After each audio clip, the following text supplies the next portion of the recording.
Jadi hari ini saya ingin sebenarnya secara khusus mengajak saudara memikirkan, yaitu pada saat kita itu mendengar hal-hal seperti semalam itu.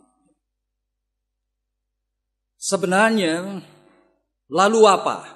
Ya, yang secara konkret itu kita perlu pahami mengenai kerja daripada otak kita ini.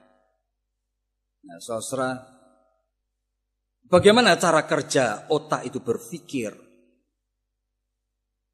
pada saat kita mencoba untuk berinteraksi dengan Tuhan, berinteraksi dengan firman-Nya. Nah, saudara, ini sekali lagi merupakan sesuatu proposal yang kami ini mencoba untuk tawarkan kepada saudara. Ya, jadi saya percaya ini tidak menjawab secara tuntas, tetapi di dalam pengalaman kami ini, dan mulai dengan pengalaman pribadi saya sendiri. Jadi kita mulai dengan suatu introduction. Saudara, background daripada 2 Korintus pasal yang ke-10 ini, saudara malam sebenarnya sudah disinggung sedikit. Dan saya percaya sekali membaca akan 2 Korintus pasal yang ke-10, mulai ayatnya yang pertama. Saudara mulai merasakan akan bagaimana frustrasinya Rasul Paulus, ya. Dan dia sampai mengatakan, kamu itu selalu mengatakan bahwa Paulus ini satu pribadi yang cuma berani kalau jauh, ya. Kamu tuh ngomong besar aja selalu. Lalu Paulus itu memberikan reaksi secara personal. Jangan kamu paksa, ya. Aku menunjukkan keberanianku pada saat aku berhadapan dengan kamu.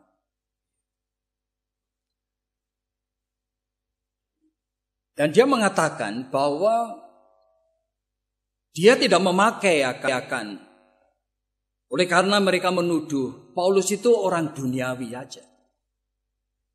Dia mengatakan, saya memang orang duniawi dan sekarang saya berada di dunia, tapi saya tidak memakai senjata dunia. Saya belajar untuk memakai senjata yang dikaruniakan Allah kepada saya. Jadi kuasa Allah tersebut, saya tahu itu mampu meruntuhkan tembok-tembok, benteng-benteng, kubu-kubu pertahanan. Bahkan pikiran-pikiran yang tersembunyi dari kami. Dan terakhir dia mengatakan mengenai mampu take captive human thought. Jadi mampu mentaklukkan pikiran manusia dan membuatnya obedience to Christ Jesus. Nah, ini tentu saja antara Paulus dengan orang-orang yang melawan dia itu. Jadi orang-orang Kristen yang sekarang itu mempunyai ajaran yang anti-Paulus. Hanya oleh karena ada pikiran-pikiran yang sudah disinkretistikkan, diintegrasikan menjadi suatu sinkretisme. Paham Kristen yang plus. Saudara, Paulus memang sulit sekali menghadapi orang-orang seperti ini, saudara. Sehingga saudara akan merasakan dalam 13 suratnya seringkali Paulus itu frustrasi sekali. Tapi saudara, saya percaya sekali kita tidak melihat dari background ini saja, saudara. Ya, kita perlu bertanya gitu loh.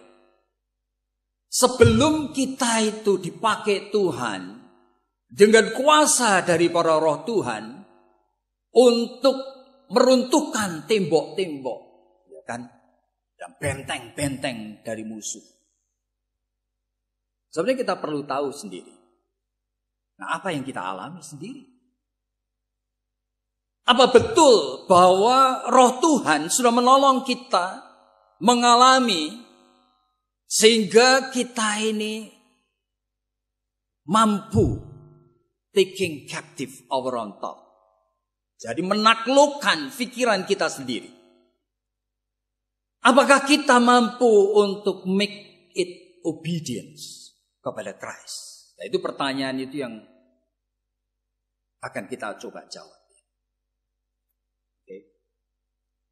Dan saya percaya sekali kita harus mulai dengan pengalaman kita sendiri. Saudara, pengalaman kita sendiri ya kita berangkat mencontoh dari Paulus yang sadar sekali dalam 1 Korintus pasal yang ke-9. Dia sampai mengatakan ya, jangan sampai ya aku nanti melakukan pelayanan pemberitaan Injil tapi aku sendiri terbuang. Nah, sehingga dia waspada, dia mengatakan aku akan melatih demikian rupa seluruh tubuhku. Saya percaya siang dan malam. Ya kan? Termasuk bagian daripada diriku yang paling sulit sekali untuk ditaklukkan. Yaitu otak saya. My mind. Kerja dari otak ini. Saudara, human mind itu adalah mesin atau komputer yang paling canggih. Bahkan saya berani mengatakan bahwa human mind itu adalah the last frontier. Yang sampai sekarang itu masih belum completely kita pahami dan kita taklukkan. Nah, saudara, fungsinya itu dahsyat sekali. Oleh karena dari seluruh tubuh ini, yang sebetulnya mengatur semuanya adalah otak kita, saudara. Yang satu pihak itu kita pikir sebagai otak yang mempunyai prefrontal, yang bagian depan ini, yang bisa menyimpan, mengelola, mengkonsepkan, menganalisa, make decision, membuat planning, berpikir, belajar, ya kan, mempunyai abstract mind, bahkan mengatur perasaan, keinginan, emosi dan sebagainya dan sebagainya dan sebagainya, yang binatang tidak punya. Tetapi pihak yang lain, saudara, kita ternyata itu bukan subjek yang bisa mengatur diri sendiri, saudara. Ada something yang kita kadang-kadang tidak mengerti, unsur dari luar maupun dalam diri kita, yang membuat kita memikirkan hal yang kita tidak mau pikirkan, yang sudah hadir di sana. Yang mengarahkan pikiran kita ke arah-arah yang kita sendiri benci sekali, saudara. But we are thinking. Kita berpikir terus ke sana terus. Jadi satu pihak pada saat kita itu berpikir dengan pikiran, kita menjumpai kemampuan manusia yang dahsyat sekali. Sampai seorang yang bernama John Horgan itu di dalam bukunya The End of Science, dia mengatakan manusia sudah memakai pikirannya luar biasa. Sehingga sekarang ini tidak ada lagi pikiran baru. Penemuan baru. Menurut dia. Sehingga segala sesuatu yang baru itu adalah aplikasi dari yang sudah ditemukan. Sehingga yang baru sekarang ini hanya catatan kaki menurut dia. Sejak Stephen Hawking itu menemukan black hole, ya suatu perpaduan integrasi antara teori dari Einstein relativism itu dengan quantum particle yang dia itu kembangkan. Yang mengajar di Universitas Cambridge, yang kemudian menderita yang namanya ALS,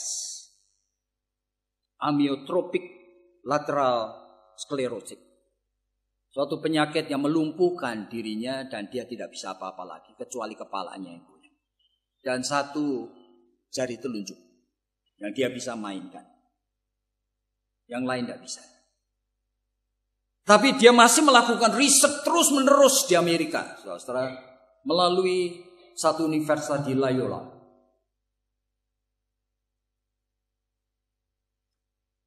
Dan John Horgan mengatakan sejak Francis Crick dan James Watson itu menemukan double helix dari DNA manusia. Mengagetkan, mengagumkan, luar biasa. Yang sehelai rambut saja sudah bisa menunjukkan Siapa sebetulnya kamu?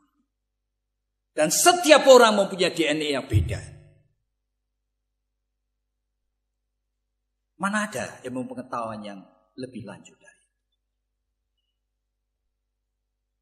Dan John Horgan mengatakan bahwa sejak Richard Dawkins menemukan evolusi kelanjutan daripada Darwin. Tetapi evolusi biologi yang dahsyat sekali. Ya kan? Berdasarkan satu prinsip yang sederhana, survival of the fittest. Nah, soal menemukan makhluk yang bisa hidup di pedalaman laut yang luar biasa dalam. Yang juga dekat sekali dengan volcano yang mengeluarkan lava terus-menerus yang ratusan derajat panasnya.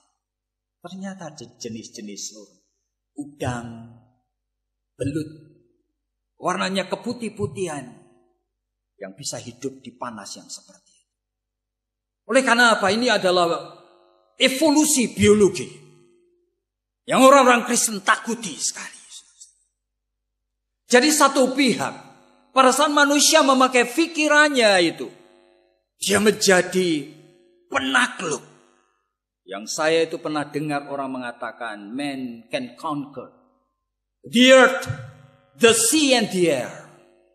Tapi pada saat yang sama, but not himself. Dia menaklukkan segala sesuatunya, tetapi dia tidak bisa menaklukkan dirinya sendiri. Dengan pikirannya manusia itu menjadi satu pribadi rasional,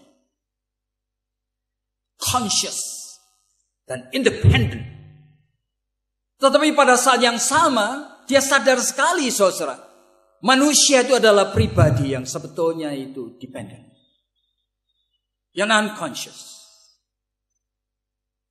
yang kadang-kadang itu melihat dirinya menjadi korban daripada apa yang dia tidak paham. Sehingga Tuhan itu bermurah hati dan menilai manusia bukan atas apa kerja otaknya, tetapi menilai manusia di dalam hatinya. Melalui Amsal Sulaiman 23 itu dikatakan, what man think in his heart, so is he. Apa yang manusia pikirkan bukan dengan otaknya, tapi di dalam hatinya. Tuhan akan menilai dia itu seperti itu. Tetapi bagi kita ini lebih celaka lagi. Oleh karena kalau Tuhan menilai hati manusia, Tuhan Yesus di dalam Matius pasal 15 mengatakan, hati itu sumber kejahatan. Dari hati keluarlah perzinahan, pembunuhan, kebencian, rekayasa yang jahat. Jadi manusia itu menjadi hopeless dan helpless.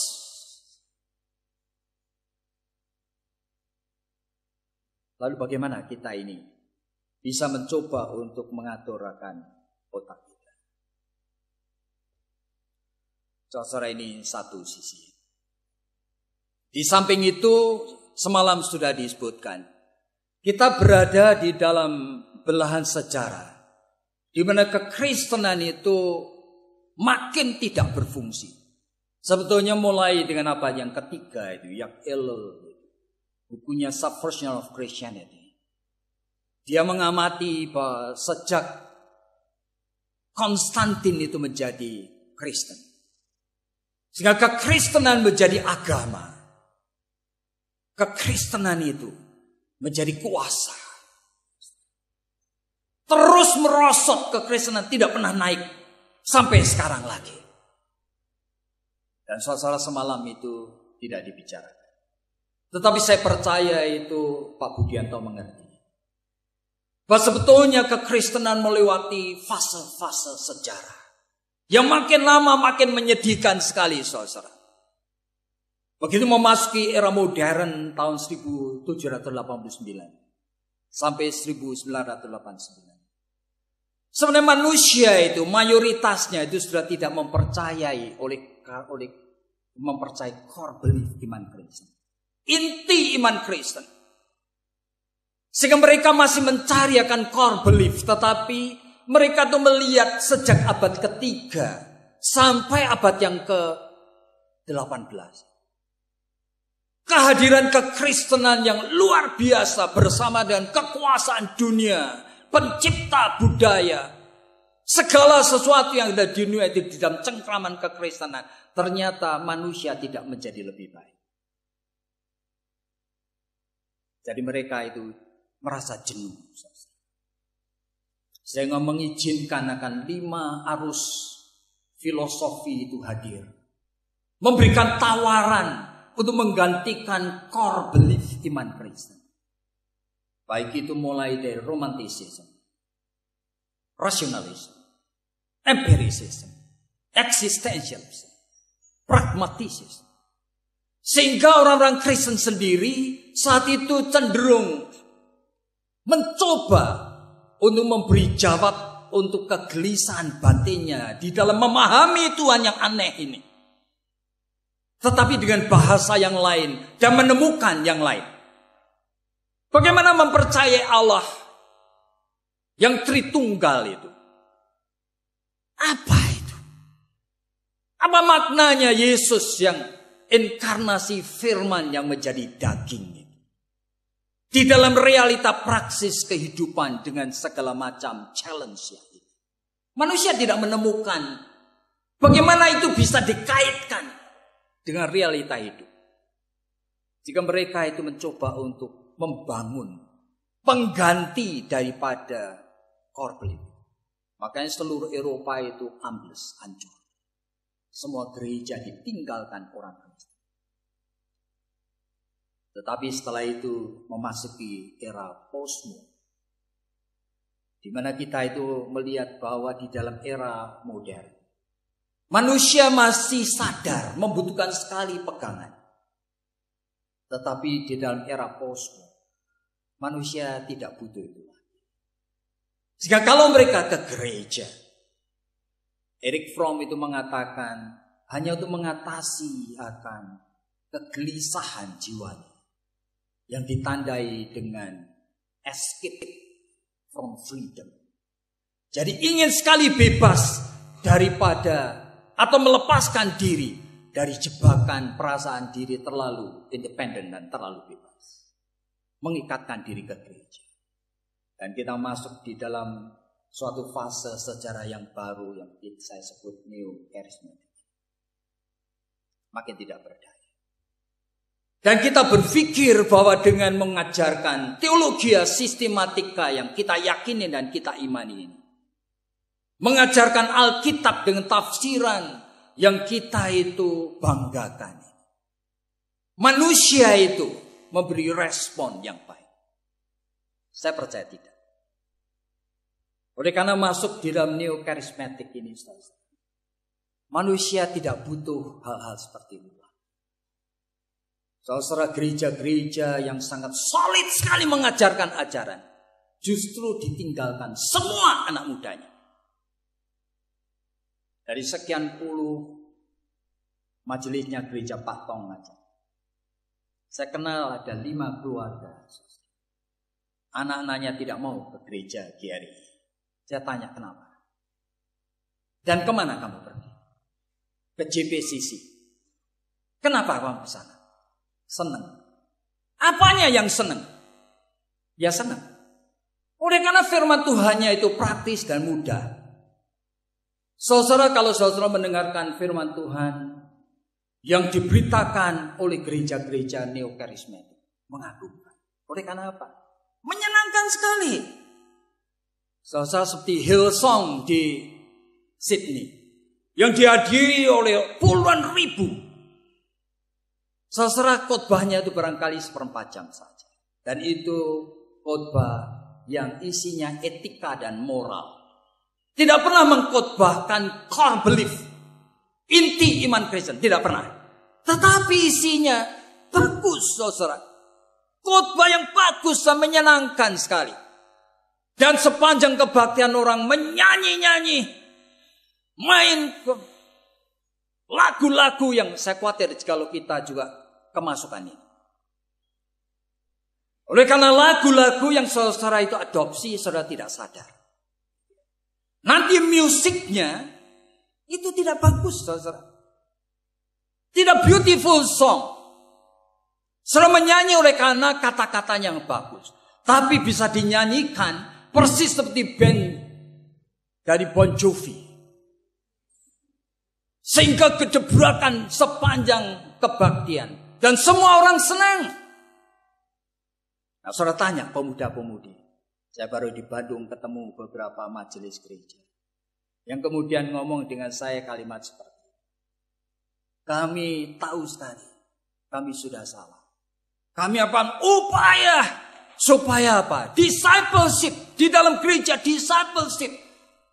Teologi reform yang solid, ajaran Alkitab yang bagus. Saya ingatkan kepada mereka. You sudah terlambat. You pasti kalah menghadapi akan realita neo-karismatik. Pemuda-pemudi tidak peduli akan doktrin yang baik. Tidak merasa butuh doktrin yang baik. Tidak merasa butuh ajaran Alkitab yang solid. Dan saya bahkan mengatakan, dengan 5 hal yang manusia dan gereja sedang cari, ternyata 5 hal ini tidak mengubah manusia. Lahir baru dalam Roh Kudus. Punya teologi yang solid. Mempunyai pengetahuan Alkitab yang baik. Merasa mencintai Tuhan Yesus Kristus. Dan terlibat dengan pelayanan rohani. Dan pelayanannya tersebut itu efektif. Pertanyaan saya, apa orang tersebut mengalami perubahan?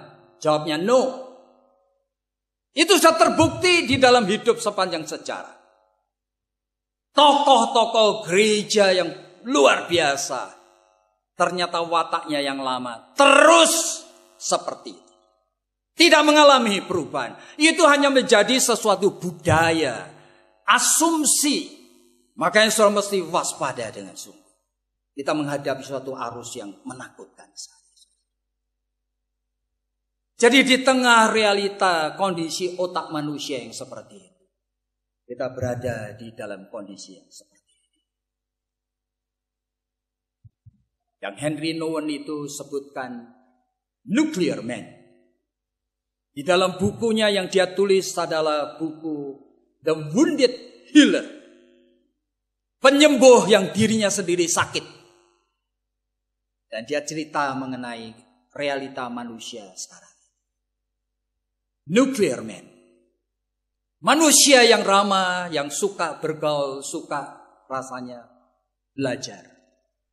Tetapi pemenuhan sebetulnya dari prediksi Rasul Paulus di dalam 2 Timotius pasal 3. Yang terus-menerus ingin belajar tapi tidak pernah mengenal kebenaran. Saudara, kalau saudara lahir seperti saya tahun 40 sampai 60, saudara adalah generasi baby boomers. Saudara masih mempunyai keinginan, punya pegangan firman Tuhan yang mutlak. Jika saudara lahir tahun 60 sampai 80, saudara adalah generation X.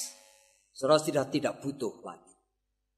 Apa yang saudara ucapkan sebetulnya itu oleh karena saudara ingin menjadi bagian dari kelompok tertentu saja. Bukan saudara betul-betul imani. Makanya seperti Barack Obama yang lahir tahun 63. Semuanya conditional. Hanya tergantung kondisinya mau bergerak kemana. Saya akan ikuti yang menguntungkan saya. Kalau saudara lahir tahun 80 sampai 2000, saudara adalah generation X, Y. Dan saudara hanya menjadi spectator. Masuk ke sekolah teologi pun, saya saksikan sebagian besar itu. Dalam kuliah aja tidak pernah mencatat. Real. Frustrasi sekali. Oleh karena apa? Saya melihat mata-mata daripada mahasiswa dalam kelas yang tidak butuh belajar. Jadi yang dicatat itu cuma poin-poin. Dan habis itu dengerin. Seolah-olah hanya ingin dengarkan khotbah. Not more than that. Yang lahir tahun 80 sampai 2000 itu seperti itu. Dan ini sebagian besar dari kita. Nuclear man. Dan manusia yang tidak ngerti yang dia cari, yang dia butuhkan, dan yang dia inginkan. Yang penting dan yang tidak penting. Saya hanya bagian daripada suatu dorongan yang saya tidak tahu arahnya kemana.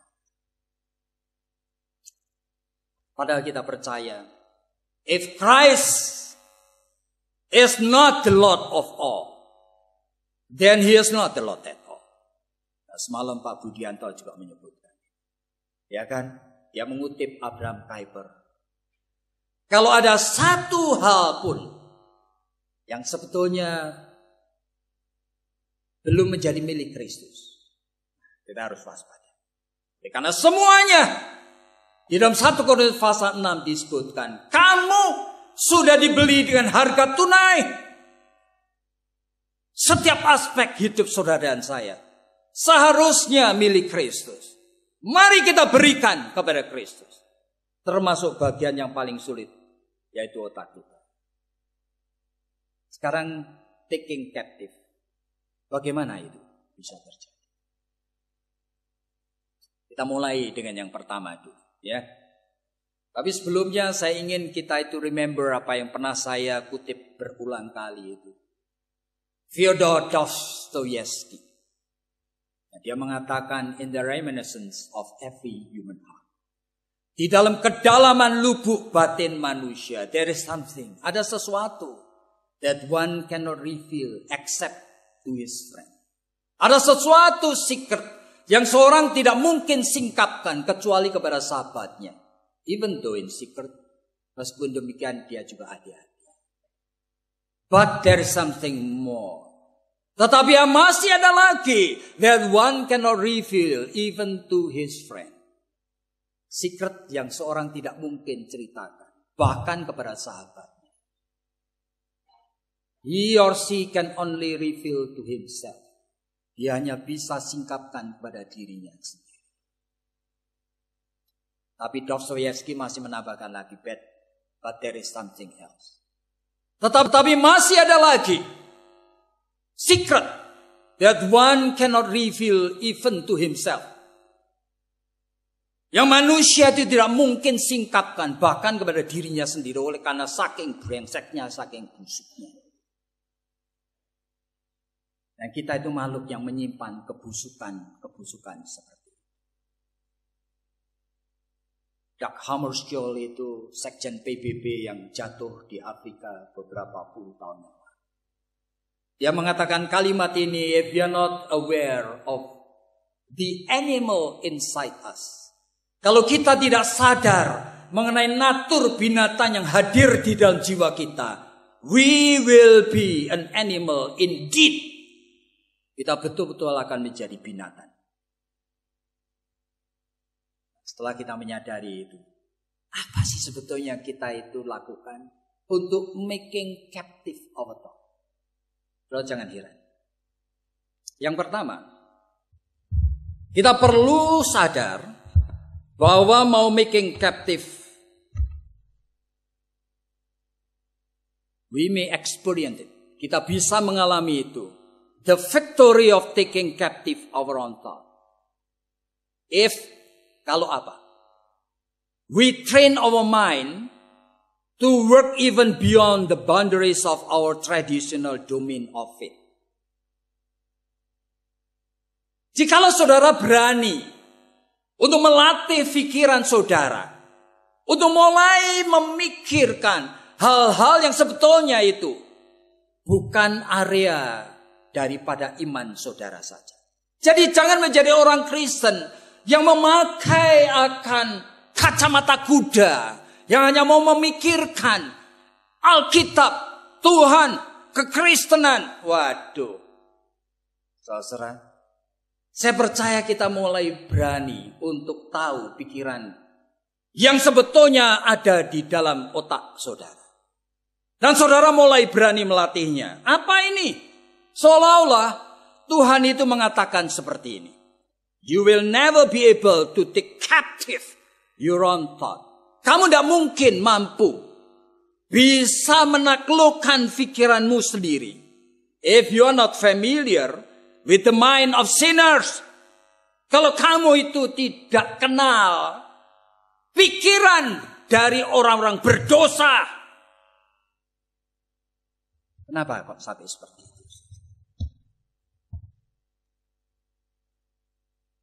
Taking captive all, including evil thought, pikiran-pikiran yang jahat, saudara mesti kenali. Nah, mari kita sedang melihat satu bagian dari Alkitab dari Lukas 16. Jadi saudara, kerja otak ini kita mesti kenali.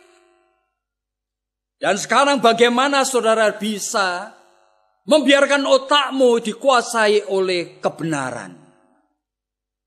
Aneh sekali. Alkitab mengajarin justru terbalik. Kamu mulai bisa pakai otakmu dengan benar kalau kamu berani berpikir, mengenali cara berpikirnya orang jahat. Aneh. Saudara, di dalam Lukas pasal yang ke-16, Tuhan Yesus memberikan perumpamaan mengenai hamba yang jahat. Dan hamba yang jahat itu kemudian mungkin korupsi, oleh tuannya mau di PHK. Tetapi dia pikir-pikir, kalau aku di PHK aku makan apa? Sudah terlalu lama aku bekerja. Aku sudah terlalu tua. Mencangkul aku tidak bisa. Kerja apa? So how do I survive? Bagaimana aku bisa bertahan hidup? Lalu dia pakai otaknya. Sebagai seorang yang masih punya kuasa, dia panggil orang-orang utang kepada tuannya. Dan dia tanya kalimat ini. Kamu utang berapa banyak minyak? 100 tong minyak. Ya apa? Kalau aku tulis 50 tong saja. Kepada orang yang utang berpikul-pikul gandum.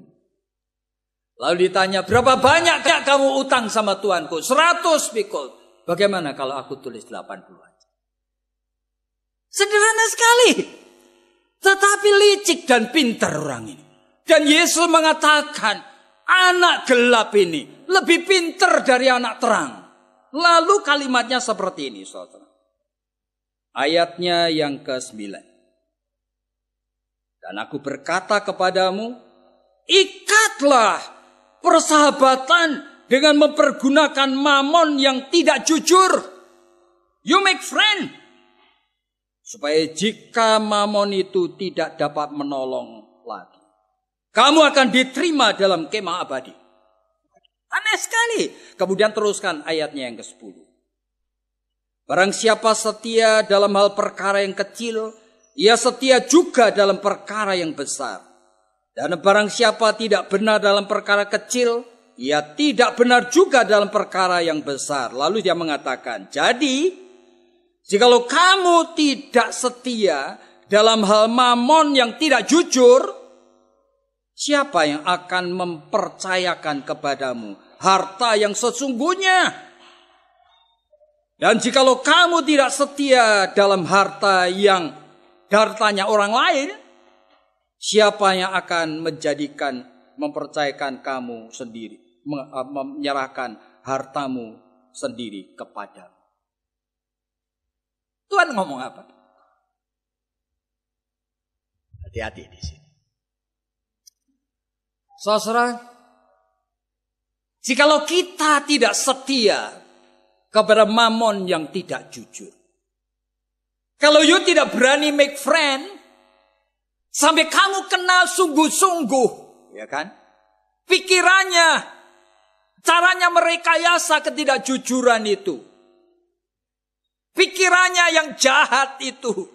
Kalau tidak tahu way of thinking dari orang-orang penjahat, kamu sebetulnya tidak berhak untuk mewarisi harta surgawi yang hanya bisa dikelola oleh anak-anak Tuhan yang otaknya sudah terlatih berpikir sampai sangat tajam dan licik sulala, sama seperti ular cerdik. Saudara, ini prinsip aneh sekali. Betul-betul aneh. Kenapa?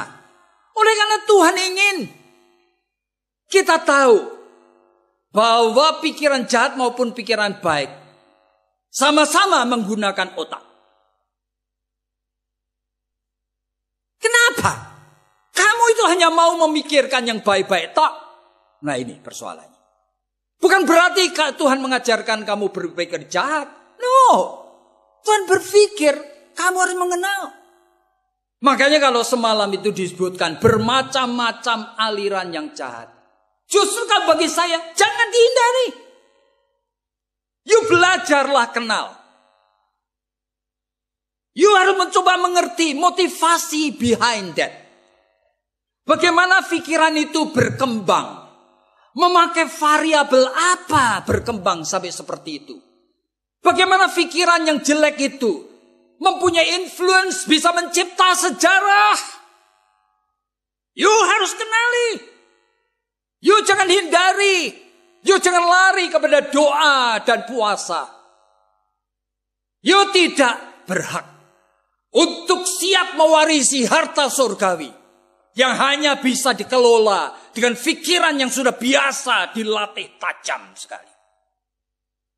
Termasuk mengerti rekayasa dari pikiran manusia yang brengsek dan jahat itu. Itu ada di dalam Lukas pasal 16. Apalagi jika saudara memahami. Banyak orang Kristen itu pikirannya anti-intellectualism. Tidak mau pikir sulit-sulit seperti semalam. Sudah diterangkan. Bahkan pikirannya selalu bergerak sentripetal. Ke dalam hanya untuk kepentinganku sendiri. Kepentingan gerejaku. Denominasiku. Waduh cilaka sudah. Tidak mengerti. Betapa besarnya harta surgawi. Kekayaan wisdom of God. Yang disediakan bagi orang percaya. Tapi orang percaya adalah kumpulan orang-orang bodoh. Yang hanya memikirkan Alkitab dengan cara berpikir tradisional. Mulai dari abad pertengahan. Saudara-saudara bayangkan. Itu sudah ketinggalan zaman. Saudara harus memahami. Bagaimana ini hadir sekarang. Bagaimana hadir di dalam jiwa manusia yang tidak peduli. Yang mempunyai suatu antipati terhadap hal-hal seperti itu. Saudara mesti mengenali. Sebelum harta yang sesungguhnya ini dipercayakan Tuhan kepada kita. Makanya saudara harus belajar untuk memahami pikiran teologi yang mungkin tidak cocok dengan diri saudara sendiri.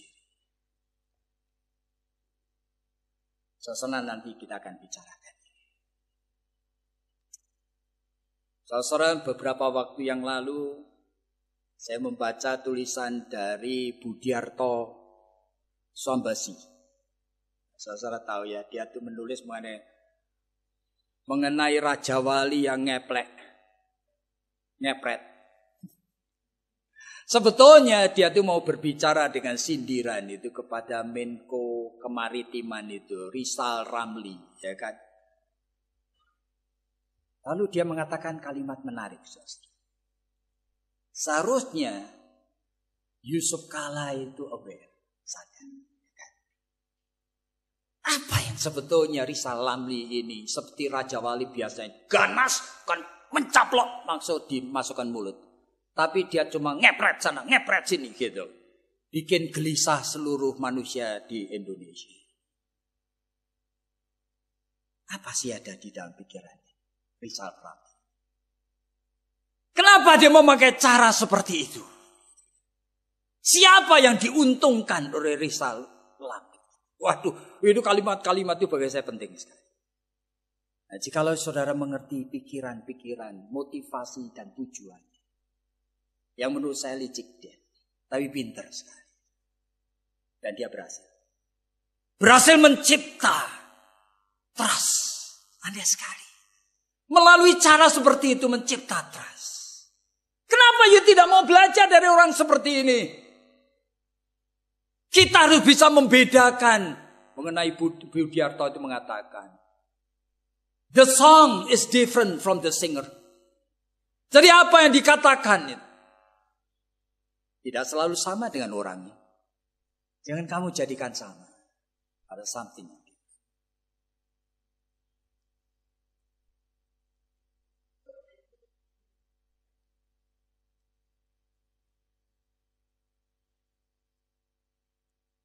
Ada something yang hilang. Ya. Oke. Jadi kalau kita itu mau taking captive our thought, kita harus ingat, seorang yang bernama Paul Tournier itu pernah mengatakan kalimat yang seperti ini. Those who cannot hate intensely cannot love deeply. Orang yang mempunyai jiwa yang tidak bisa membenci dengan sangat, dia juga tidak bisa mencintai. Dan saudara harus waspada. Oleh karena dua-duanya benci maupun cinta itu memakai kekuatan emosi yang sama. Sehingga saudara harus melihat dua hal ini bisa inseparable di dalam jiwa manusia. Makanya Paulus dalam Roma pasal 6 itu sampai mengatakan satu lamentation. Tuhan, apakah perlu aku ini berkanjang dalam dosa? Supaya kasih karuniamu lebih besar kepada. Kalau dosaku cuma kecil, aku menerima kasih karuniamu juga kecil aja. Apakah aku perlu sengaja berbuat dosa yang besar supaya aku mengalami kasih karuniamu, pengampunanmu yang besar? Secret daripada Allah. Nah, saya akan tambahkan. Those who cannot understand the mind of the wicked. Siapa yang tidak bisa memahami pikiran dari orang-orang jahat juga tidak dapat mengembangkan their own mind to understand the richness of God's truth. Siapa yang tidak bisa mengerti pikiran orang jahat, dia tidak mungkin bisa mengembangkan pikirannya untuk bisa memahami kekayaan daripada kebenaran firman Allah. Jadi kita perlu exercise our mind to take captive the more for Christ Jesus. Jadi apa artinya kita itu menaklukkan pikiran kita? Bukan cuma mengisi dengan doa dan Alkitab, saudara salah mengerti. Oleh karena itu hanya menjadi defense mechanism. Setelah menghadapi tantangan dunia yang sulit, lari kepada Lectio Divinitas. Nah, saudara, defense mechanism. You hanya lari, you hanya merepress, you hanya mencoba forget, melupakan. You tetap orang yang sama yang tidak pernah siap memakai otakmu itu untuk pekerjaan yang dahsyat dari Allah. Latih otakmu. Termasuk memikir, memahami. Bagaimana orang jahat memikirkan kejahatannya. Ini diajarkan Tuhan Yesus. Bukan saya. Dari Lukas pasal 6. Sekarang yang kedua. Bagaimana kita bisa take captive our thought. And make it obedience to Christ Jesus.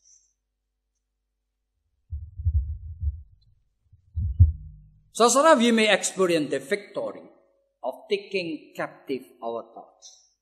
Kalau if we are able to take captive independent thought,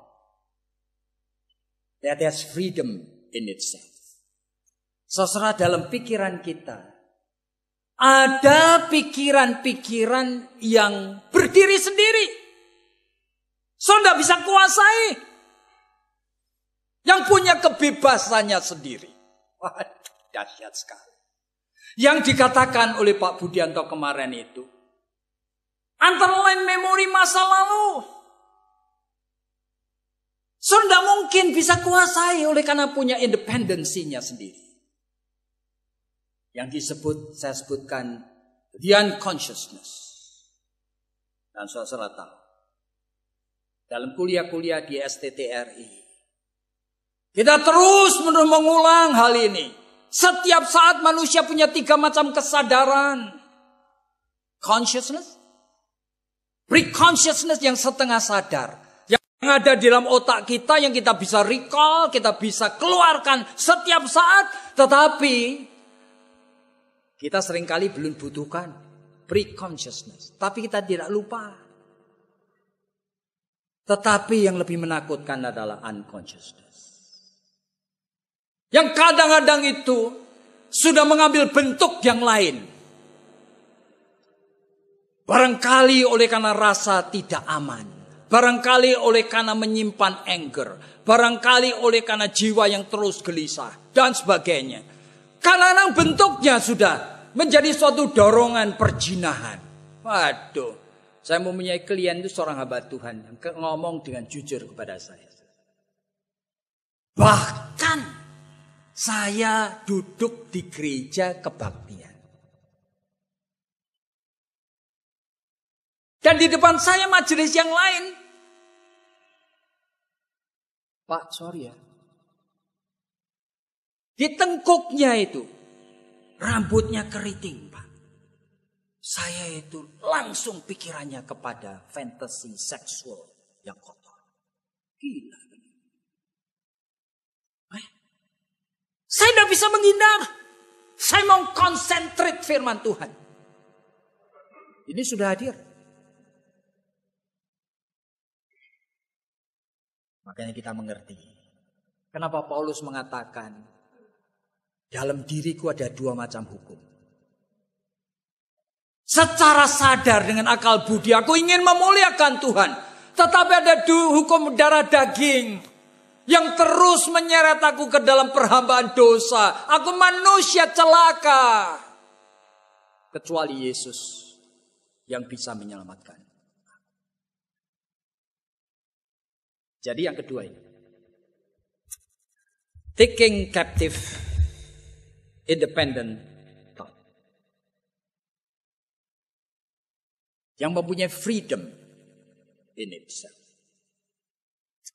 Saudara, jangan heran kalau Mazmur itu Daud pasal 19 sampai mengatakan kalimat ini. Tuhan, bebaskan aku dari dosa yang aku tidak sadari. Aku tidak mampu membebaskan diri dari. Saudara, ada neurosurgeon penemuan. Orang ini bernama Wilder Penfield. Saudara, dalam tulisannya The Mystery of Mind, Critical Study of Consciousness and Human Brain. Dia cerita mengenai seorang neurosurgeon, yaitu bedah syaraf yang terkenal itu. Nah, dia itu mencoba seorang pasien tertentu diberikan lokal anestetik. Dari bagian brain tertentu kemudian diberikan sentuhan. Saudara, bagian brain yang tidak pernah dipakai itu mendapat sentuhan itu. Tiba-tiba orang yang sudah 62 tahun usianya ini merecall, mengeluarkan kembali memori, ratusan memori sejak usia 3, 4 tahun, 5 tahun. Ratusan yang heran sekali. Sudah berpuluh-puluh tahun dia ingat saja tidak. Jadi tergantung disentuh tidak bagian itu. Termasuk munculnya manusia menyimpan kebencian, perjinahan, kemarahan, dendam. Lalu bagaimana kita mengatasinya?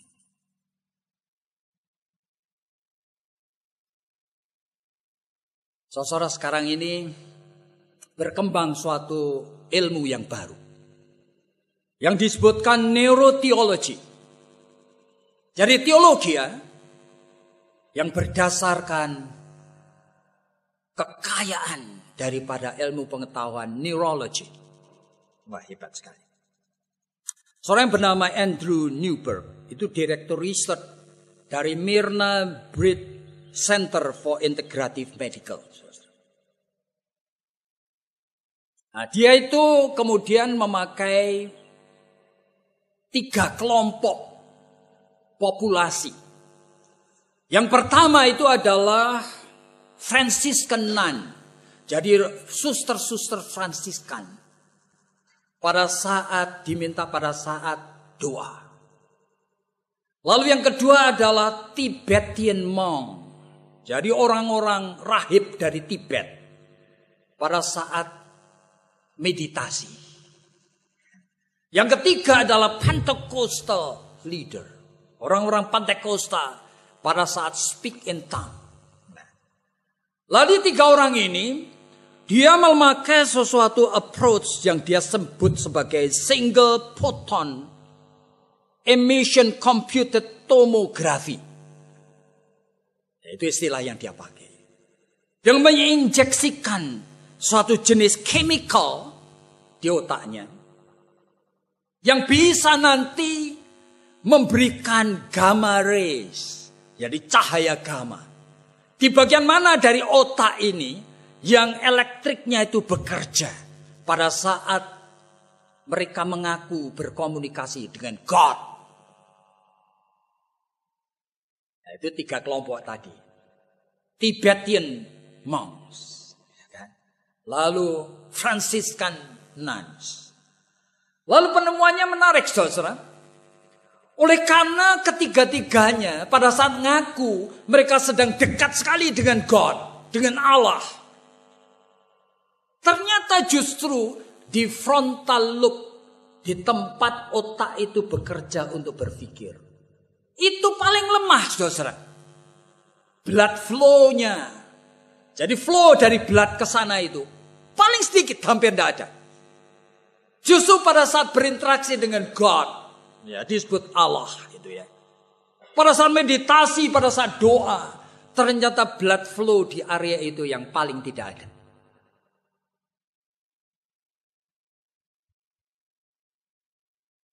Saudara, kita itu waspada sekali. Bahwa ada sesuatu hal yang seringkali disebut sebagai non-linear history. Non-linear history ini adalah sesuatu istilah yang dipakai untuk membicarakan mengenai realita seorang mengalami bahkan penemuan-penemuan yang dia akui sebetulnya itu mendadak. Tidak masuk akal. Ternyata itu terjadi dalam hidupnya. Itu dinamakan non-linear history. Ada seorang ahli bernama Thomas Kuhn yang menulis bukunya namanya Structure Entropic tertentu, saya lupa namanya. Nah, dia itu mengatakan kalimat seperti ini. Bahwa sebetulnya heran sekali bahwa non-linear history yang mereka itu alami itu seringkali tidak pernah terpikir. Tapi tiba-tiba muncul dan hadir. Seperti misalnya Thomas Kuhn menemukan pada Copernicus. Copernicus itu menemukan akan tempat daripada helio. Sehingga dia mengembangkan heliocentrik. Itu sebenarnya tanpa riset. Itu hanya asumsi. Dia cuma mikir-mikir aja sambil memandangi langit. Lain dengan Ptolemeus. Yang melakukan suatu riset terus menerus. Nah, ini yang disebutkan sebagai non-linear history. Dan saudara pengalaman dengan God. Ini sebetulnya pengalaman non-linear history. Oleh karena di dalam otak manusia itu tidak ada God spot. Jadi tidak ada bagian otak yang spesial dipakai untuk pikir mengenai God. Tidak ada. Sehingga pada saat manusia itu merasa dekat dengan God, justru bagian yang sebetulnya cuma berkaitan dengan emosi itu yang kerja. Yang dinamakan caudate nucleus dari brain. Yaitu bagian daripada otak yang bekerja pada saat seorang itu merasa berbahagia. Seperti ibu yang melahirkan anak. Seorang yang terharu melihat orang yang dicintainya sembuh dari penyakit. Nukleus dan caudate nucleus of brain itu yang bekerja. Jadi ternyata, saudara-saudara, kalau kita mau perhatikan seperti ini, kita perlu hati-hati sekarang. Kita sedang berbicara mengenai satu hal yang rumit sekali. Bagaimana saudara bisa menaklukkan captive your thought? Saudara harus belajar untuk bisa captive independent thought. Yang punya freedom in itself. Makanya saudara tadi sudah berbicara mendengar mengenai kerja dari prefrontal di otak ini. Ya. Secara sadar kita itu menstimulir kerja itu. Secara setengah sadar kita juga memakai otak itu. Tetapi masih ada lagi. Ada sesuatu yang tidak sadar. Yang bergerak seperti setan. Yang tiba-tiba itu memakai insting tertentu daripada jiwa kita. Yang kita itu teruskan ke prefrontal. Jadi pada saat kita betul-betul tuh ingin captivating our thought. Pikiran kita. Kita belajar untuk captive the unconscious. Lalu bagaimana? Ini menjadi suatu masalah. Kita harus kenali dong. Kapan? Dan dorongan unconscious kita itu kita alami. Sehingga pikiran dan perasaan kita itu berubah. Gejala awalnya itu apa? Sehingga saudara tertentu punya dorongan untuk mengingat kebencian. Gejala awalnya itu apa? Saudara perlu catat. Pada saat saudara mulai memikirkan akan fantasi perjinan. Kenali dan kuasai. Kapan munculnya? Apa precipitating factornya? Dan buat strategi untuk menghadapinya. Saya kasih contoh satu di sini. Di dalam kelas tertentu saya berbicara mengenai temptation. Saudara, pada suatu hari saya itu membaca bagian tertentu dari Alkitab. Lalu muncul pikiran di dalam pikiran saya. Apa yang ada di depan saya? Menit, jam, hari di depan saya. Saya akan hadapi apa? Apa itu temptation? Nah, kapan iblis mulai kerja? Bagaimana saya mempersiapkan dirinya? Waduh, ternyata Alkitab itu kompleks sekali, saudara. Saya membaca yang pertama itu dari Matius pasal yang ke-6. Pada suatu hari murid-murid itu berkata kepada Yesus, Lord, teach us how to pray. Ajarkan kami berdoa. Oke. Kalau kamu berdoa, katakan, Bapa kami yang di surga, dikuduskanlah namamu. Datanglah kerajaanmu. Dan terus setelah itu Yesus kemudian mengatakan kalimat ini, lead us not into temptation. Jangan bawa aku ke dalam pencobaan. Loh, tiba-tiba saya mulai mikir. Jadi Yang membawa aku ke dalam pencobaan itu Bapa di surga. Dan aku harus berdoa, Bapak, jangan bawa aku dalam pencobaan. Loh, masa begitu? Saya lihat bagian Alkitab yang lain.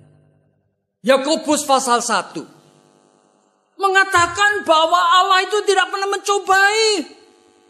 Allah menguji itu, yes. Oleh karena Allah menghendaki setiap orang percaya tumbuh dalam kebenaran, sehingga dia fase-fase itu harus melalui ujian dan saudara mengalahkannya, memenangkannya, sehingga saudara naik ke fase berikutnya. Melalui ujian, God itu memberikan testing, tetapi bukan temptation. Yakobus mengatakan, Allah tidak pernah mencobai. Tapi saya buka Alkitab yang lain lagi. Saya heran sekali. Bagaimana Ayub itu? Ketika mau dicobai iblis, setan itu datang kepada Allah. Dan setan itu ternyata minta izin kepada Allah. Pantesan orang ini begitu baiknya karena kamu itu protect. Kamu melindungi dia, God. Izinkan aku mencobai dia. Dan Tuhan mengizinkan. Sampai setan itu mencobai Ayub sampai luar biasa sekali. Saya lihat bagian yang lain lagi. Lukas 22. Yesus pernah mengatakan kalimat ini kepada Simon Petrus. Simon Petrus, iblis is begging. Sedang ngemis. Minta mau menampi kamu. Mau mencobai kamu seperti gandum. Tuhan tidak mengatakan kalimat ini. Tetapi Tuhan mengatakan, aku akan izinkan. Tetapi aku akan doa untukmu. Supaya imanmu jangan gugur. Hasilnya apa? Simon Petrus kolaps. Tapi imannya tidak gugur. Mazmur 37 itu mengatakan, dia tidak jatuh tergeletak. Lalu pertanyaan kan muncul. Kita mau keep taking captive our mind. Okay? Lalu kita harus bisa taking captive the independent part dari mind. Yang kita tidak tahu akan mencobai kita. Tapi apa itu pencobaan? Tuhan Yesus mengatakan, lead us not into temptation. Tapi jangan salah mengerti. Jadi, jika Tuhan mengatakan, when you pray, pada saat kamu doa, katakanlah, Father, lead us not into temptation. Itu artinya Tuhan mengatakan kepadamu, hari di depanmu, aku akan ubah. Tahun di depanmu, aku akan ubah. History di depanmu, I will change. You jangan salah mengerti. Orang reform yang hiper seringkali salah mengerti. Seolah-olah segala sesuatu ditetapkan di surga. Sama bilang. Tuhan sendiri yang mengatakan. History di depanmu. Aku akan ubah. But US. Tuhan tahu. Kamu akan pergi ikut reuni anak SMA. Dan kamu punya kecenderungan. Mau flirting. Kamu sudah punya istri. Kamu akan ketemu bekas pacar. You seharusnya tahu. Lord, lead me not into temptation. Jadi tidak reuni. Tuhan tahu akan jadi. Tapi kalau US, barangkali 1 jam sebelum pergi kamu masuk angin. Luar biasa. Tuhan change history. You jangan pikir. Tuhan tidak menetapkan detail segala sesuatu yang ada di dalam Kronos. Ada seorang teman baik saya. Dia kena stroke. Dia lagi dirawat di Siloam. Saya sambil guyonan ngomong. Kamu apa enggak tahu toh kamu punya kolesterol tinggi? Tahu. Mulai kapan kamu tahu? Ya sudah 15 tahun yang lalu. Nah. Kamu tahu. Dan yang membawa kamu ke dalam pencobaan. Karena apa? Kamu makan semamut sendiri. Remmu blong. Sekarang kalau kamu kena stroke. You jangan katakan. Tuhan yang menetapkan itu. Siapa bilang? US. Dan dia akan ubah sejarah ini. Di dalam dunia ini, bahkan kehendak Tuhan banyak yang tidak terlaksana. Kalau di dalam konteks Kairos, semuanya itu kehendak Tuhan terlaksana. Tapi di bumi ini, ada 6 kemungkinan. Bisa terjadi karena God's will. Bisa terjadi karena God's decreed will. Bisa terjadi oleh karena God's natural law. Bisa terjadi oleh karena man's free will. Bisa terjadi oleh karena satanic influence. Bisa terjadi oleh karena God's intervention. Bahkan saya katakan, kehendak Tuhan pun banyak yang tidak terlaksana. Tuhan menghendaki setiap orang Kristen mengabarkan Injil. Siapa yang mengabarkan Injil? Cuma 0,1%. Tuhan menghendaki setiap orang Kristen mengasihi musuh. Siapa yang mengasihi musuh? Cuma 0,1%. Tuhan menghendaki setiap orang Kristen mengenal Alkitab, belajar dengan sungguh. Siapa yang tekun belajar? Barangkali 0,1%. Ribuan kehendak Tuhan tidak pernah terlaksana. US. Jadi bicara mengenai taking captive the independent thought. Yang unpredictable, yang ada di depan saya tidak tahu. Nanti sebentar mencaplok saya. Unconsciousness, sebentar melumpuhkan saya tidak tahu. But US. Tuhan, lead me not into temptation. Taking captive itu. Artinya kita sadar. Ada area-area di dalam otak kita yang kita tidak mampu kuasai. Tetapi dia berkuasa. And he will help you. Yang ketiga sekarang. Terakhir.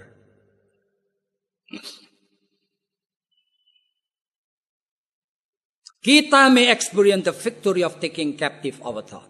Kita bisa mengalami kemenangan.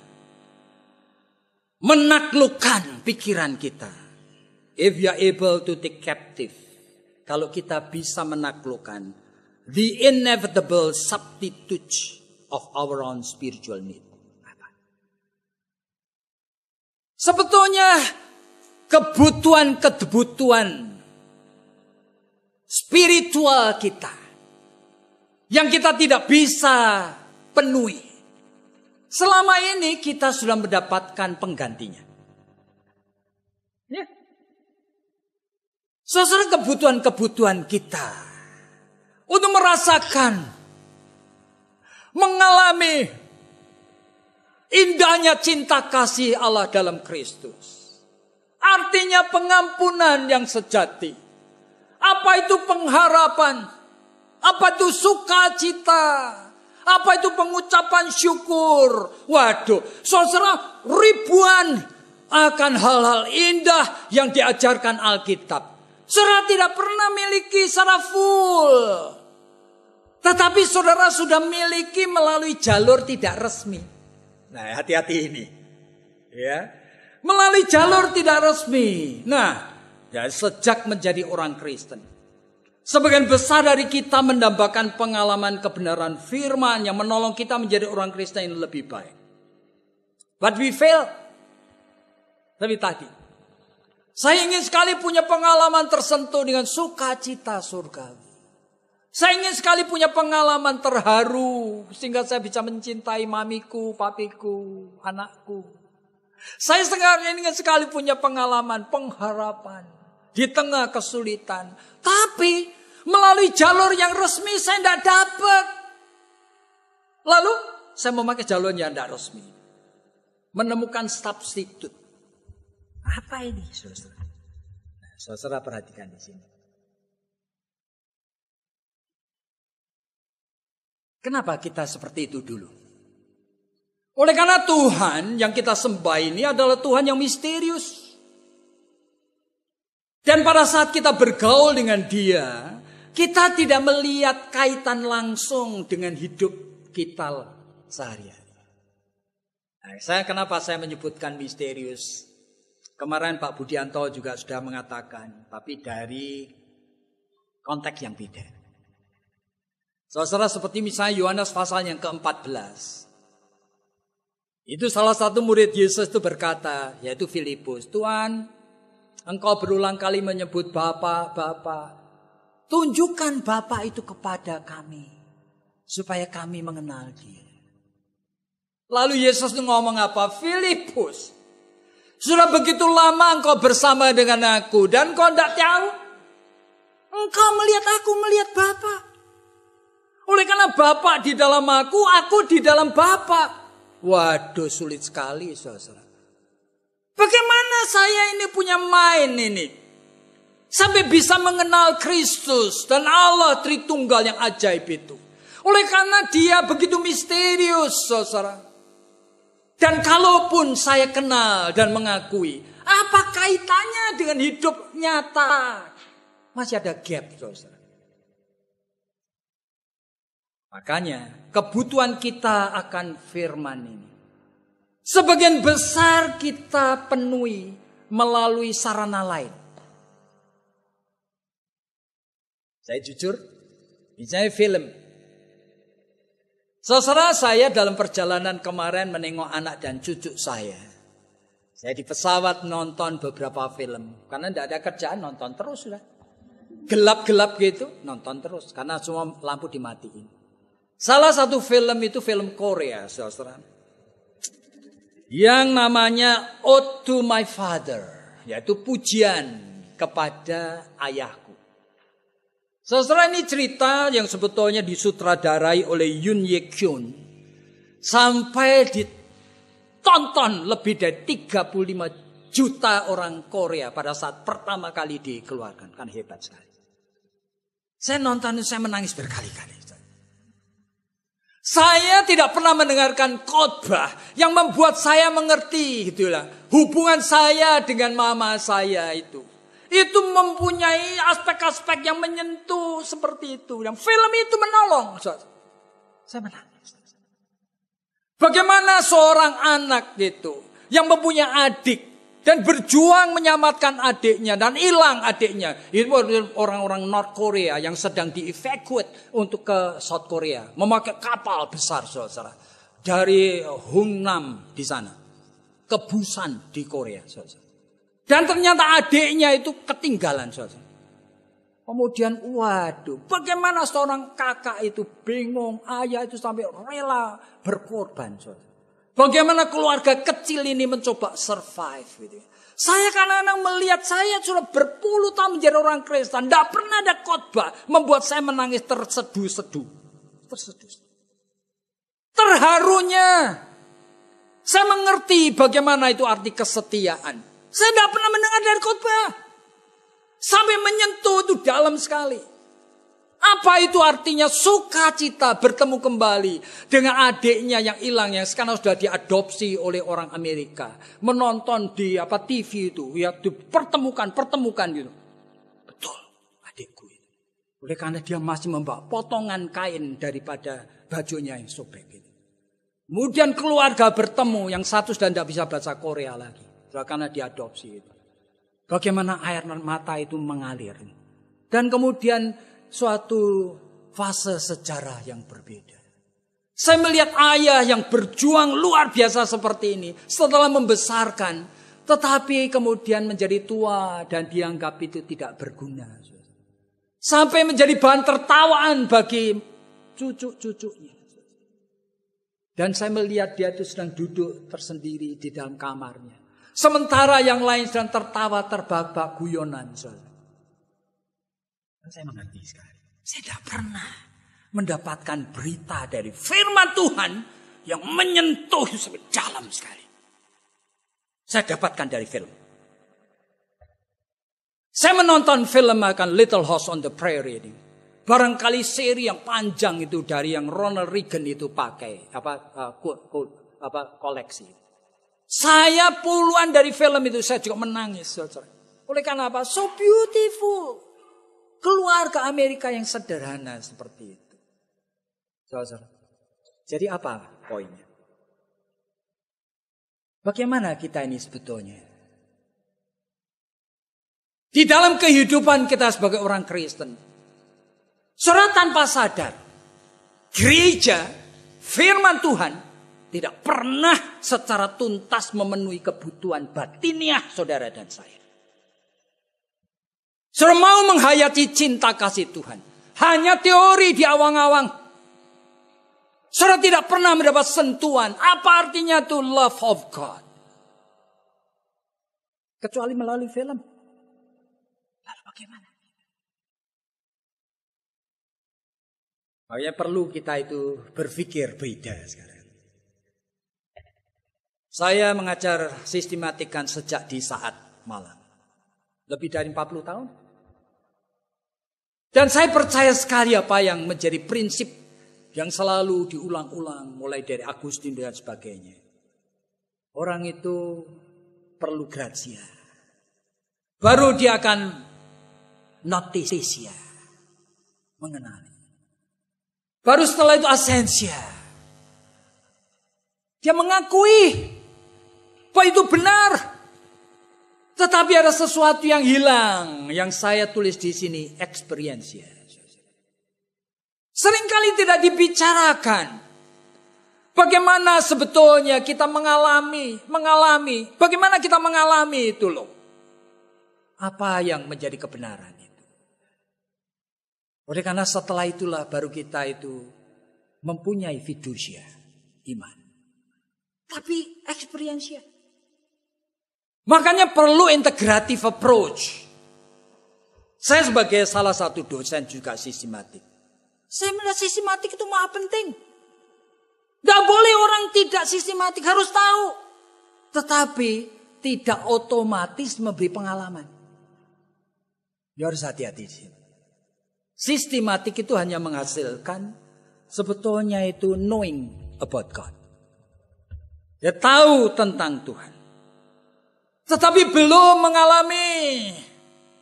Sehingga perlu sekali sebetulnya integrative approach. Yaitu sistematik teologi plus. Di mana saudara akhirnya knowing of God. Bukan knowing about God. Saudara mengalami sendiri Tuhan. Lalu cara saya bagaimana? Saya berani. Kalau saya berani memakai psikologi. Itu tidak berarti ini doktrin. No. Ini hanya contoh. Bagi saya sendiri. Saya harus mengalami sendiri. Lalu oleh karena saya punya pengetahuan psikologi. Saya mencoba. Bagaimana sistematik teologi betul-betul memberikan pengalaman. Saya berikan pengalaman itu melalui psikologi. Apa itu? Coba lihat. Sumbangan psikologi terhadap teologi. Misalnya saja mengenai murah hati. Ya kan, Tuhan mengatakan berbahagialah orang yang murah hati. Dan saya sudah pernah mengatakan di kelas yang lain. Saudara bayangkan, coba saya tidak kenal psikologi. Pengetahuan teologi saya mengenai murah hati tidak menolong saya punya pengalaman dengan Tuhan. Saya belajar sistematik, saudara. Saya baca. Doctrine Reform, saya baca-baca. Tidak memberikan pengalaman. Nah, saya kasih contoh ya. Apa itu murah hati? Psikologi itu mengatakan minimal 3. Yang pertama, orang yang murah hati itu adalah orang yang sedang mengalami kebahagiaan. Psikologi yang ngomong. Orang yang tidak mengalami kebahagiaan, tidak bisa dia murah hati. Orang kalau tiba-tiba dapat keuntungan 10 M, dia senang sekali. Sehingga ada orang yang utang 10 juta, minta supaya dibebaskan. Langsung dia akan bebaskan. Ya sudah. Cincai. Oleh karena lagi happy saya. Cuma psikologi juga ngomong kepada saya. Rasa senang itu terbatas. Nanti akan hilang sendiri. Makanya. Di dalam Matius pasal 18.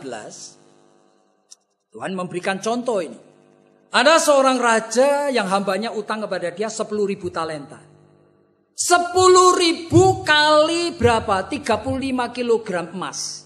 Waduh, besar sekali. Siapa yang bisa bayar?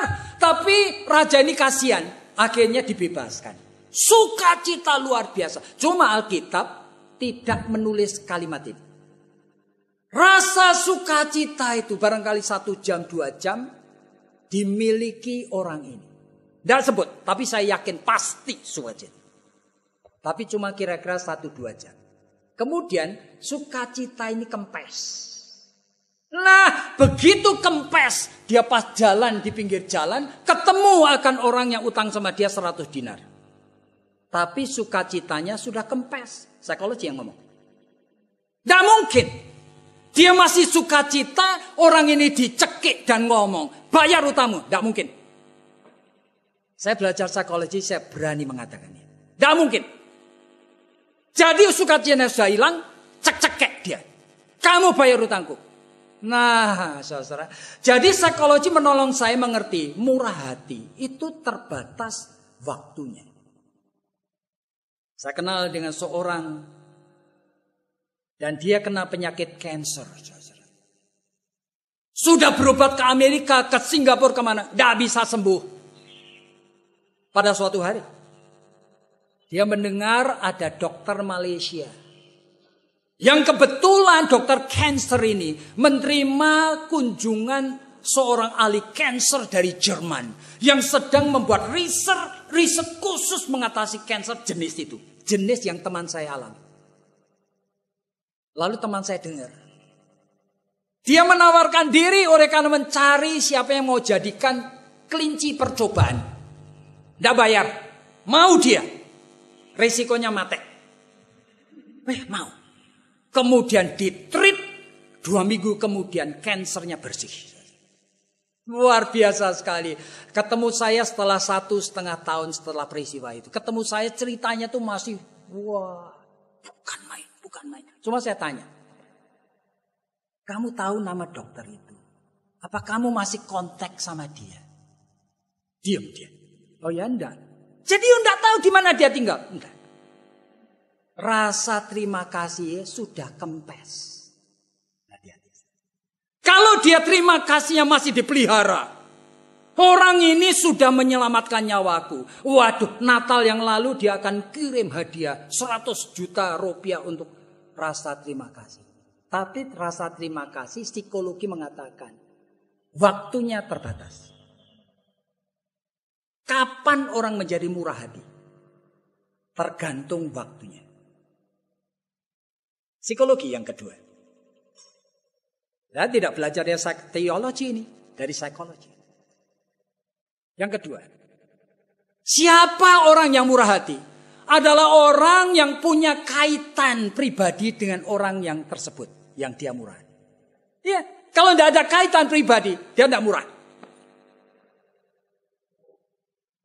Orang tersebut dengan dirinya inseparable. Saya kenal seorang ibu, ya dia cerita ini. Orang kaya ini, anaknya perempuan bergaul dengan laki-laki yang brengsek, maaf aja. Waduh, ibunya sudah melarang, bapaknya melarang, semuanya tidak setuju, tetap diteruskan. Dia akhirnya hamil. Dalam keadaan hamil itu, dia kemudian nyuri perhiasan-perhiasan maminya. Dia pergi sama laki-laki itu. Seluruh keluarga itu hancur. Setahun, 2 tahun saya didiamkan. Dan anaknya sudah 1 tahun lebih. Tinggal sama laki-laki yang tidak baik. Pada suatu hari dia hamil lagi. Dalam keadaan hamil itu laki-laki itu menendang dia keluar rumah. Kunci tidak boleh pulang. Di pinggir jalan dia akhirnya pergi ke pertokoan yang ada tempat telepon. Dia nelpon maminya setelah lebih dari 1,5 tahun. Ma, ini aku. Loh, kamu di mana? Jawaban aku. Sudah diperlakukan seperti itu. Aku boleh pulang enggak? Pulang boleh, sudah. Di mana kamu? Aku akan jemput kamu. Kenapa? Wanita ini seperti ini. Murah hati. Karena orang ini anaknya. Inseparable. Psikologi ngomong itu. Yang ketiga. Psikologi itu ngomong kepada saya. You mau bicara mengenai murah hati? Psikologi bicara dua macam murah hati. Ada jenis filantropis. Itu orang-orang murah hati rela memberikan harta bendanya untuk orang-orang lain. John Rockefeller murah hati memberikan jutaan dolar. Sampai sekarang generasi ketiga dari Rockefeller. Pendiri mobil Ford murah hati. Dan Bill Gates, Microsoft. Kalau dihitung sejak dia mulai menjadi filantropis, yang Bill Gates pernah sumbangkan itu bukan million dollar. Billion dollar. 30 billion dollar. 30 ribu juta dolar. Dikalikan 14 ribu lebih rupiah. Orang ini luar biasa, saudara. Oprah Winfrey pernah memberikan sekaligus 30 juta dolar. Untuk orang-orang miskin. Almarhum dari Michael Jackson. Satu kali pernah keluarkan 20 juta dolar. Jumlah yang luar biasa. Tapi psikologi ngomong apa? Orang filantropis belum tentu baik hatinya. Nah, saudara. Orang filantropis ada motivasinya. Orang filantropis mungkin ingin dipuji. Orang filantropis sudah memberikan ribuan juta dolar. Dia sendiri masih punya kehidupan penuh kelimpahan. Jadi yang diberikan kerebelan. Jadi jangan salah mengerti. Yang ngomong ini psikologi. Dan psikologi ngomong lagi sama saya. Ada jenis orang baik yang namanya altruis. Nah, altruis ini adalah orang baik yang selfless. Apa itu? Dia rela berkorban. Rela menderita. Rela miskin. Bukan seperti filantropis yang tetap kaya. Ini enggak. Seorang negro yang bernama Osceola McCarthy.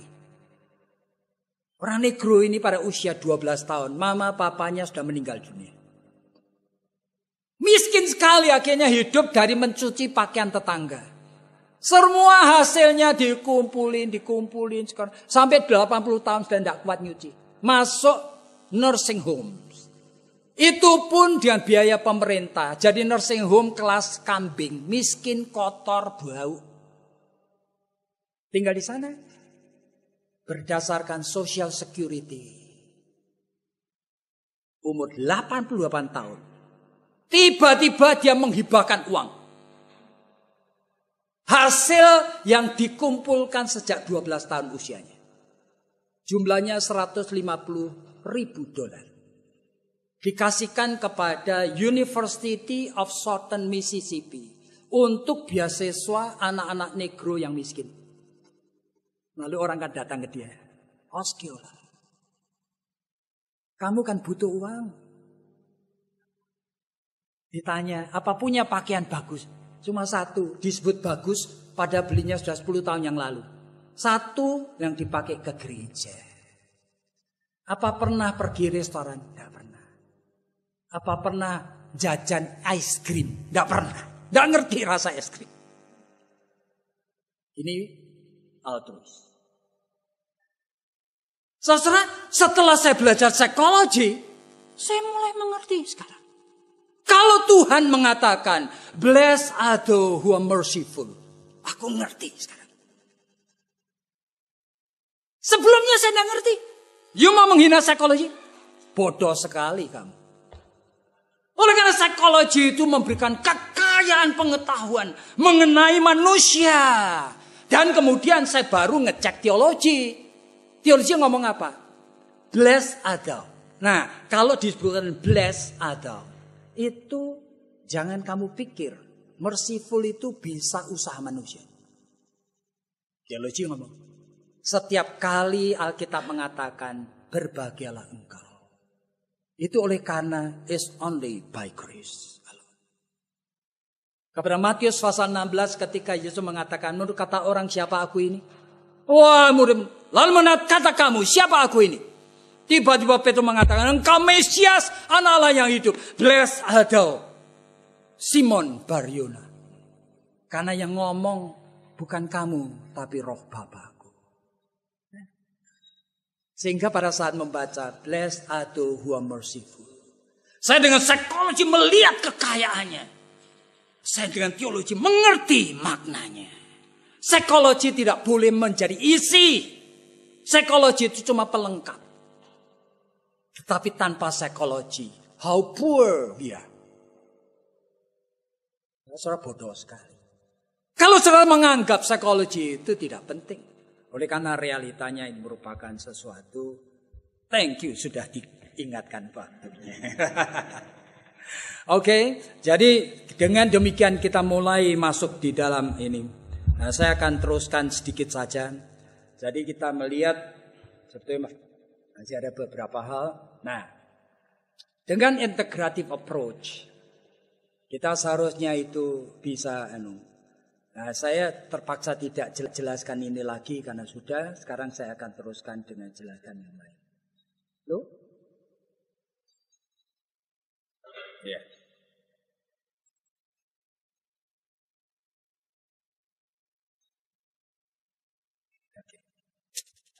Jadi hasilnya kalau saudara mulai berani untuk melihat bahwa yang substitute, you jangan campakkan. Tetapi you mesti hargai. Dan you mesti ubah isinya. Makanya hasilnya kita punya keberanian untuk develop pengalaman pribadi kita dengan Tuhan. Nah, sama seperti C.S. Lewis. Dalam salah satu bukunya yang ditulis oleh Alistair McGrath mengenai C.S. Lewis.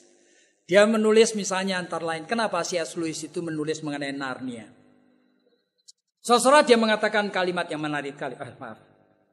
Jadi Narnia di sana mengatakan is an imaginative and not imaginary. Jadi kalau imaginary itu something that has been falsely imagined, yang secara keliru dibayangkan. Tapi ini imaginative.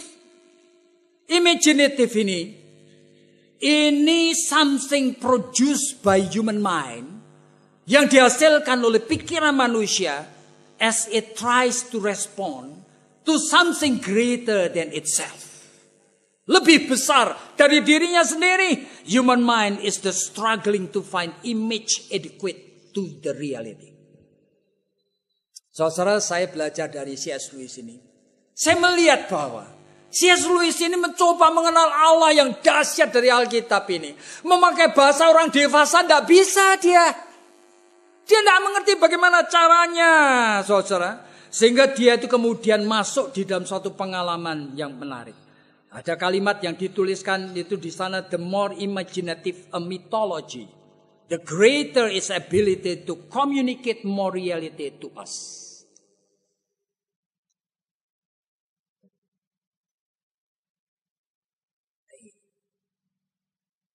Jadi hilang. Ya.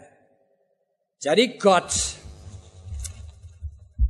biblical truth itu diberikan to the object of human imaginative, in which human mind tries to respond to something greater, something different from itself.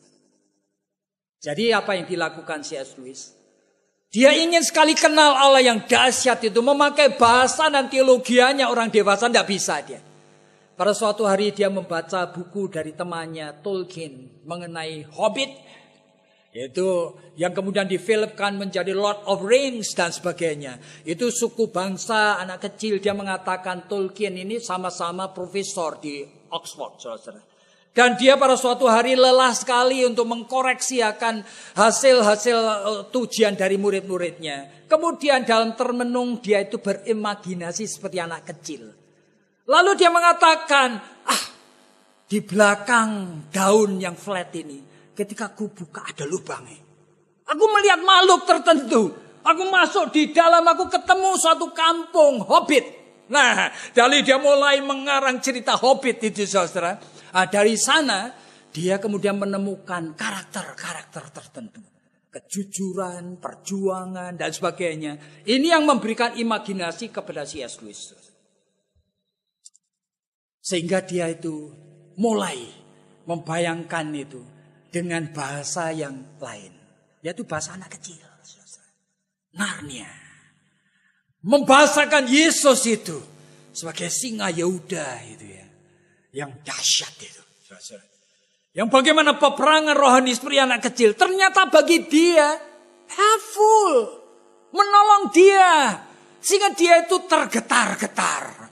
Dia bisa membayangkan itu. Kalau memasuki akan dunia rohani yang sebetulnya bahasa manusia dewasa tidak bisa masuki.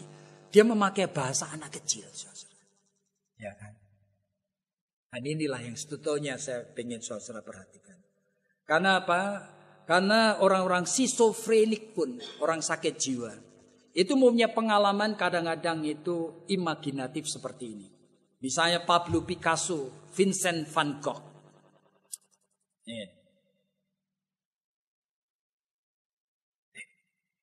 Nah, ini yang digambar oleh orang sakit jiwa. Pablo Picasso. Tapi dia mengatakan kalimat ini. Art is a lie that make us realize the truth. Memang seni itu kebohongan. Tapi menolong aku untuk bisa merealisasikan kebenaran. Yang aku dengan bahasa yang biasa. Orang tidak akan mengerti bahasa seperti ini.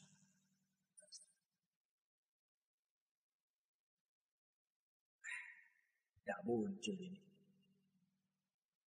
Saya ada mengutip dari Vincent van Gogh. Nah, salah tulisan C.S. Lewis ini di sini mengatakan imaginative is to be seen as a legitimate and positive use of the human imagination, challenging the limit of reason and opening the door to a deeper apprehension of reality. Jadi saudara dengan imajinasi yang kadang-kadang seperti anak kecil, kita itu masuk di dalam dunia yang memang Tuhan sediakan bagi kita. Dan biarlah kita itu, ini masih ada beberapa hal lagi, tapi waktunya itu sudah habis. Jadi hari ini kita belajar apa? Ada 3 hal. Jadi yang pertama saudara, kita untuk bisa menaklukkan, kita punya pikiran sendiri. Nah saudara-saudara itu harus, yang pertama itu belajar untuk berani memakai pikiran ini. Juga memikirkan pikiran orang jahat. Aneh sekali. Seperti pikiran dari Mission Impossible. Bisa masuk ke dalam tempat yang melewati lapisan begitu. Hanya untuk mendapatkan berlian yang sangat berharga. Impossible. Tetapi kalau sudah mulai belajar untuk memahami ini. Sudah menjadi tajam. Dan saudara dan saya makin siap untuk menerima pelimpahan kebenaran firman Tuhan yang luar biasa kayanya. Dan itulah taking captive our thought. Yang kedua, kita itu taking captive our thought. Jikalau kita biasa melatih untuk bisa untuk memprediksi sesuatu yang tidak terprediksi, yang unpredictable. Yang munculnya dari dorongan yang kita tahu dari alam unconscious dan insting kita. Begitu kita sudah mengerti prinsip daripada temptation, sudah akan mengerti. Sudah mesti minta kepada Tuhan. Supaya menolong kita itu bisa menghadapi masa depan yang unpredictable tadi. Dan yang ketiga, saudara jangan lupa, selama ini saudara memakai substitute untuk mengisi seluruh kebutuhan rohani kita yang kita tidak terpenuhi melalui jalur resmi dari gereja dan pengajaran dari teologi. Kenapa kita tidak berani appreciate yang Tuhan sudah sediakan? Sama seperti C.S. Lewis memakai cerita anak kadang-kadang. Termasuk juga saudara dan saya sendiri merasa tersentuh-sentuh melalui film. Tetapi jangan berhenti di sana. Saudara mesti memberi isi yang baru. Sehingga keunikan dari diri saudara dalam bergaul dengan Tuhan. Memang Tuhan bukan cuma izinkan. Tuhan memberikan tools sesuai dengan keunikan saudara masing-masing. Biarlah Tuhan diberkati setiap orang yang masih mau meresponi akan pemberitaan ini. Mari kita tunduk kepala. Tuhan, kami bukan siapa-siapa. Dan kami tahu di tengah kegelisahan kami untuk mencari kebenaran. Kami menghadapi akan misteri dari otak kami yang kami kadang-kadang betul-betul tidak mampu kuasa. Tuhan beri supaya kami mulai punya bahan meskipun sedikit. Supaya kami berani masuki. Kami mulai bergaul dengan Tuhan. Dan otak ini tidak mengontrol kami dan membawa kami kepada jalur yang keliru. Tetapi mengembalikan kami kepada kebenaran. Dengarkan seterusnya kami. Dalam nama Tuhan Yesus kami sudah berdoa.